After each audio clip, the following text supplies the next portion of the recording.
Welcome to Discover Israel, where we explore the rich and complex history of Israel. Today, we are diving into one of the most turbulent periods in recent history, the Second Intifada. We'll discuss its origins, the devastation it caused, and examine why Israel often finds itself attacked first in conflicts. This is a tough and sensitive subject, but it's crucial to understanding the ongoing struggles in the region. The Second Intifada, also known as the Al-Aqsa Intifada, was a period of intense violence between Israelis and Palestinians that began in September 2000. It resulted in thousands of deaths and left a lasting impact on both sides. But to understand this uprising, we need to delve into the background and the events that led to this devastating conflict. Part 1. The aftermath of the Oslo Accords. To grasp the origins of the Second Intifada, we need to revisit the 1990s and the Oslo Accords. These were peace agreements between Israel and the Palestinian Liberation Organization, PLO, aimed at resolving the conflict and laying the groundwork for a two-state solution. While the Oslo Accords were seen as a step toward peace, they also generated a great deal of tension. Some Israelis opposed the territorial concessions, while many Palestinians felt the accords did not go far enough in granting them autonomy or addressing critical issues like the status of Jerusalem, refugees, and Israeli settlements. By the late 1990s, frustrations were growing on both sides. Israeli settlements in the West Bank expanded, while many Palestinians felt the peace process was a facade, offering little improvement in their daily lives. This frustration simmered until it boiled over in September 2000. Part 2. The spark of the Second Intifada. The Second Intifada was sparked by a visit from Ariel Sharon, then the leader of the Israeli opposition, to the Temple Mount, a site sacred to both Jews and Muslims. Sharon's visit to the Al-Aqsa compound, the third holiest site in Islam, was viewed as highly provocative by Palestinians. Palestinian protests erupted, and violence quickly spread across the West Bank, Gaza, and Israel. The initial clashes involved rocks and tear gas, but soon escalated into armed conflict. The Second Intifada was marked by brutal suicide bombings, Israeli military incursions, and a level of violence not seen in the region for years. Part 3. The nature of the violence. The Second Intifada was a dark chapter for both Israelis and Palestinians. For Israel, the conflict was defined by a wave of suicide bombings targeting civilians. Palestinian militants attacked buses, restaurants, nightclubs, and public spaces, leading to the deaths of over 1,000 Israelis, most of them civilians. In response, Israel launched military operations aimed at dismantling terrorist networks and stopping the violence. The Israel Defense Forces, IDF, carried out large-scale raids in the West Bank, targeting militant groups like Hamas, Islamic Jihad, and the Al-Aqsa Martyrs Brigades. Israel also tightened its control over the West Bank and Gaza, implementing curfews, establishing military checkpoints, and constructing the controversial security barrier, which was designed to prevent suicide bombers from reaching Israeli cities. The barrier reduced attacks, but also deepened the divide between Israelis and Palestinians. Part 4. Why is Israel often attacked first?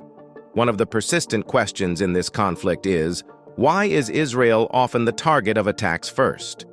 To answer this, we need to consider several key factors: Israel's geopolitical situation, its military strength, and the broader dynamics in the region. Since its establishment in 1948, Israel has faced numerous wars and conflicts initiated by its neighbors. The Arab-Israeli wars in 1948, 1967, and 1973 were all examples where Israel had to defend itself against coalitions of Arab nations that rejected its existence. In more recent times, militant groups like Hamas and Hezbollah frequently target Israel with rocket attacks, often striking first. These groups are ideologically committed to the destruction of Israel and view it as an illegitimate state. Israel, being a small nation with no strategic depth, has to maintain a strong defense posture, which sometimes involves preemptive strikes.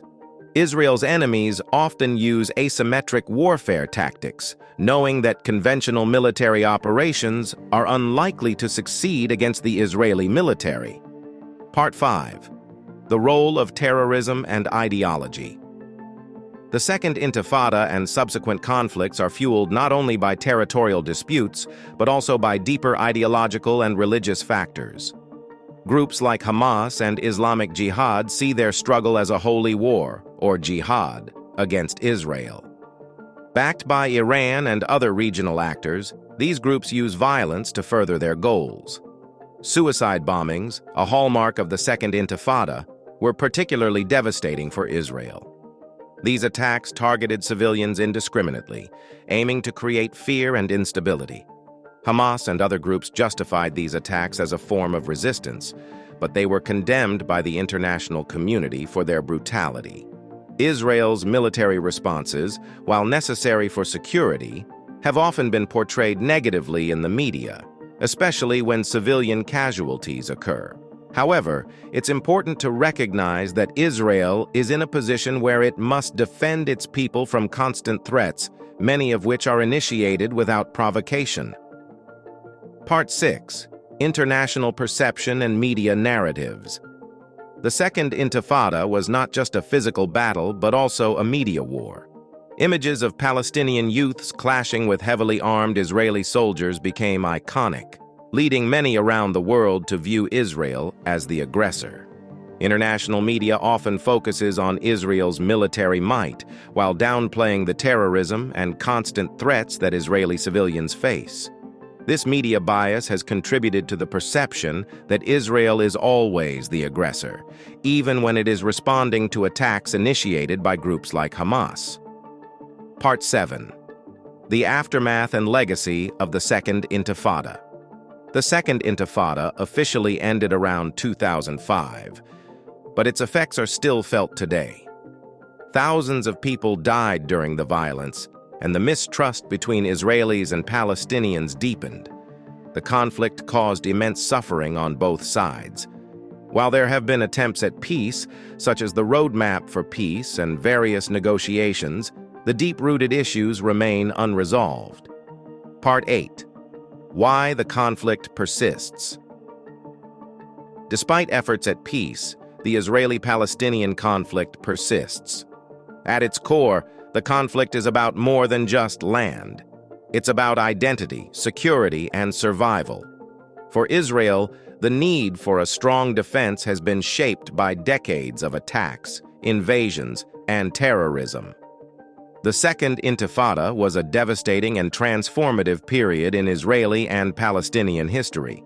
Understanding this conflict helps us grasp the broader context of why Israel often finds itself under attack first.